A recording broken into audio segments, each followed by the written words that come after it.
When this all started, Republicans were in lockstep, impressively so in terms of both resolve and talking points. Now you have President Trump saying maybe we should negotiate. Maybe we are actually negotiating behind the scenes about health care subsidies while the government shut down. Marjorie Taylor Greene saying there is no plan for health care subsidies that are going to affect a lot of Republicans and folks in red states. The question is this: are Republicans getting squishy? No, not at all. Great to be with you, Leland. Good to see you. Republicans are 100% united. I talked with the president yesterday and today about this. I went and spoke to the Senate Republicans' weekly luncheon. There is no daylight between House Republicans, Senate Republicans, President Trump, and the White House. We're united, and that's why we're winning this fight, and it's an important one for the American people. With regard to the subsidies, remember, that is 100% a red herring. It's a distraction. This is what Chuck Schumer and the Democrats put together to try to make the issue of the day. The issue of the day is keeping the government open so that services can continue for the American people, and we can do our work here. They are voting repeatedly now 5 times, Senate Democrats, to stop that and shut down the government. There are plans, there are discussions about handling all those issues, but that's for later in the year. We have 3 months before those subsidies expire on December 31. Okay. And the only reason the clock's ticking and working against us right now is because of Democrats, not Republicans. I understand the argument, and this is the time that Republicans have voted to keep the government open, not voted to shut it down. So your point is well taken. You may win on the facts. You are not winning the public relations battle. The polling is clear. Americans are blaming Republicans for this. You are going to dismiss it as because the media has taken the side of Democrats and Democratic messaging. I don't need to tell you that perception is reality in American politics, and if 12% of Americans, who do you blame for the shutdown, plus 12% Republicans, that is not a good place to be in. Are you all united in effectively driving over the political cliff together? Yeah, it's not the cliff. It's a great position to be in when the simple truth and the facts are on your side, and we have those. The facts have been obscured, of course, because the legacy and mainstream media are quite literally repeating the Democrats' talking points. In fact, they interrupted my press conference a couple of days back in mid-sentence where I was showing the exhibit, pointing them to the page in the paragraph where Chuck Schumer wants to give taxpayer-funded benefits to illegal aliens again, and they cut out, muted my commentary and said that I was not being truthful. CNN has since apologized because it was so far over the line.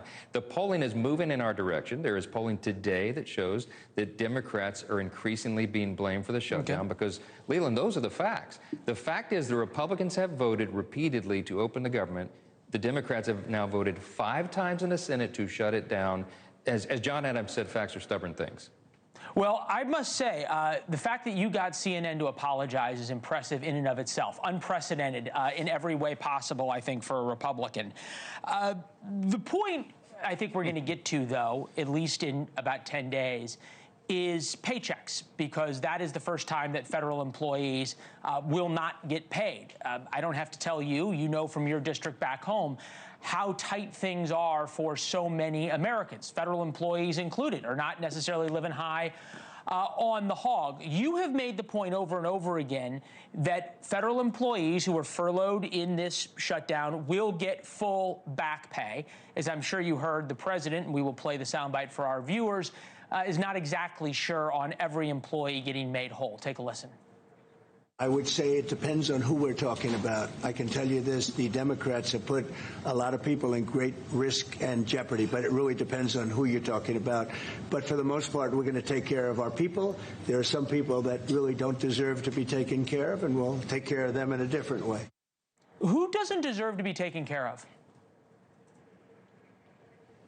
I'm not sure. You have to ask the president who he's referring to, but I've spoken to him as recently as last night about this issue.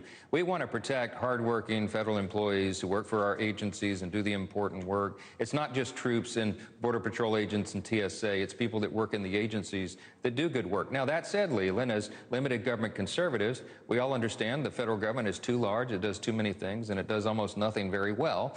And if there's a way to increase efficiency for taxpayers, we have a responsibility to do that. So I'm not mired in the details of what the Office of Management Budget is doing, but I know they're putting together contingency plans, and we'll have to see how that shakes out. So let's put two things in separate buckets here. Bucket number one is if the Office of Management and Budget uses this opportunity to lay off mass numbers of federal employees, which is possible and which Republicans would say is Democrats' fault because they shut down the government. The other issue, though, is people who come back to work. Would you support a bill that reopens the government but does not provide back pay for every federal employee that was still on the payroll? No, I don't think that's going to be the issue. I think the Democrats, if they'll come in here and do the sensible thing tonight or tomorrow and reopen the government, all of this is a moot point. We'll take care of the problem. But the decision point is on the Democrats, not Republicans. Look, it's always been tradition that furloughed federal employees do get back pay, and I think that will still be the case. There is some other legal analysis that's being circulated right now, but I've been pretty busy, Leland. I haven't had a chance to read into that and make a legal conclusion of my own. I'm just telling you that there's discussion about it. But I'm for making sure that people are made whole, because American workers should not be made victim. Yeah. Okay. Well, that's not it's a hypothetical. It's not been presented to us, but I'm in favor of them getting their back pay. Okay. All right. Moving on, and I am not a parliamentarian, nor am I particularly well versed in the rules of the House, nor am I a lawyer, so I'm at a three-peat disadvantage to you in my next question that is coming. But my understanding is the House of Representatives is something called a pro forma session. And Democrats say that you will not swear in a Democrat who was elected in an Arizona special election because you do not want her critical vote on the Epstein discharge position. If she voted for it, then the discharge position would come up on the Epstein files. There she is there speaking. Why won't you swear her in? Yeah. I mean, again, they're becoming experts at distraction and red herrings. This has absolutely nothing to do about Epstein. This is a scheduling matter. As soon as the Democrats vote to reopen the government, we will get back to the regular order and session of Congress, and that'll be, I'm sure, among our first orders of business is to administer the oath to the newly elected representative. This is just a matter of the schedule. In a pro forma session, no one's there in the chamber. It's literally sometimes 3, 4 people. You have a clerk and whomever is serving as the interim speaker. They bang the gavel in, they say the pledge, and they bang the gavel out. That's it. It's just to keep Congress functioning. It's a tradition of the institution. But we'll do it right and do it in the right way as soon as everybody gets back here. I understand, and that makes perfect sense until we look back and see that there have been Republicans sworn in during pro forma sessions. So why should it be different for a Democrat? A great question. There was a unique exception made when the 2 Florida representatives were sworn in earlier this year after winning a special election. And the only reason we did that is because it was previously noticed for that date, and they flew all their families and friends in for the ceremony. So because they were here and the session got canceled, we just went ahead and did it because their families were here. That's the main purpose of it. But, so if she flies in her family, would you guys do it? All of us, she'll get the full bells and whistles. It hasn't been scheduled because right? we don't schedule things for pro forma.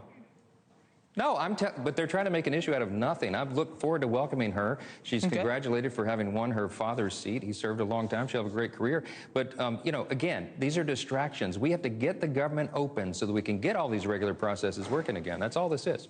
All right. One of the things that has come up in the Senate while the House is in pro forma session is the current hearing situation that has devolved. I'm not sure if while you were busy understandably today, you got a chance to watch Pam Bondi, the Attorney General, testify in the Senate. Take a listen. Who gave the order to flag records related to President Trump? I'm not going to discuss anything about that with you, Senator. When will it be that the members of this committee on a bipartisan basis demand answers to those questions and refuse to accept Clearly you're personal, a failed lawyer refuse because to accept, you don't understand when someone can and cannot answer. Jeffrey Epstein showed people photos of President Trump with half-naked young women. You're the one who was taking money from one of Epstein's closest confidants, I believe. Have congressional hearings become just show and almost back to what we saw with the McCarthy hearings in the 50s, that it is no longer about oversight? You know, we hear that concern a lot, and I share it. Look, I think social media, the 24-hour news cycle, and cameras in every proceeding of Congress, there's some merits to having the cameras there, but there's also some downsides to it. And what you have is members who are performing for the camera so they can get a clip to share on social media and get likes and raise money. I mean, that's a reality that no one can deny. How we adjust to that in the modern Congress is our challenge, to make sure that the hearings still work, that the institution is preserved, and we do the right thing for the people. And getting answers in that environment, getting real answers that really matter, is a difficulty right now. But we've got to fine-tune things. This is not what the founding fathers anticipated, Leland, right? They couldn't have imagined this scenario. But we have to deal with it. You know, we're about to have our 250th anniversary of the greatest nation in the history of the world. We've got to continue that. We've got to adjust to make it happen. Couldn't agree with you more. One of the things also that you founding fathers probably did not anticipate is the idea of states and local government not following the laws of the federal government. And we've had a few incidences of that, namely in the period before the Civil War, led up to the Civil War. We had it in the Civil Rights era. And last night on the program, Bill O'Reilly compared J.B. Pritzker and Brandon Johnson of Illinois to George Wallace, famous governor during the Civil Rights Movement, who defied the federal government, and thus federal troops came in. Take a listen. The authorities in Illinois and Chicago are doing exactly what Wallace did. We're not going to obey federal law. Therefore, President Trump has the legal right to go in and enforce it from the federal point of view. Comparing Pritzker to George Wallace, fair comparison?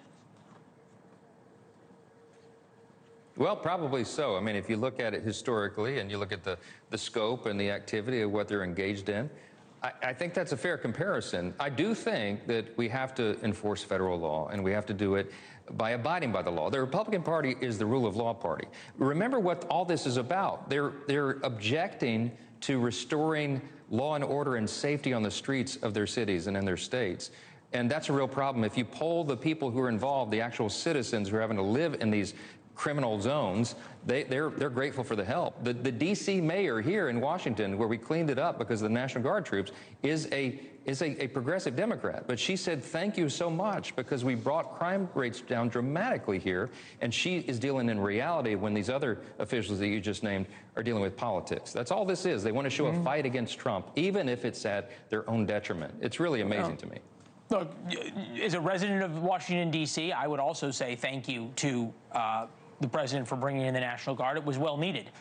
And the local police were handcuffed here until the president made it an issue to deal with these things. And now the streets in D.C. are a lot safer. But I just want to put a fine point on this, because I think this is an important issue. You understand the significance of comparing J.B. Pritzker and George Wallace, and I just want to make sure you're okay with that comparison.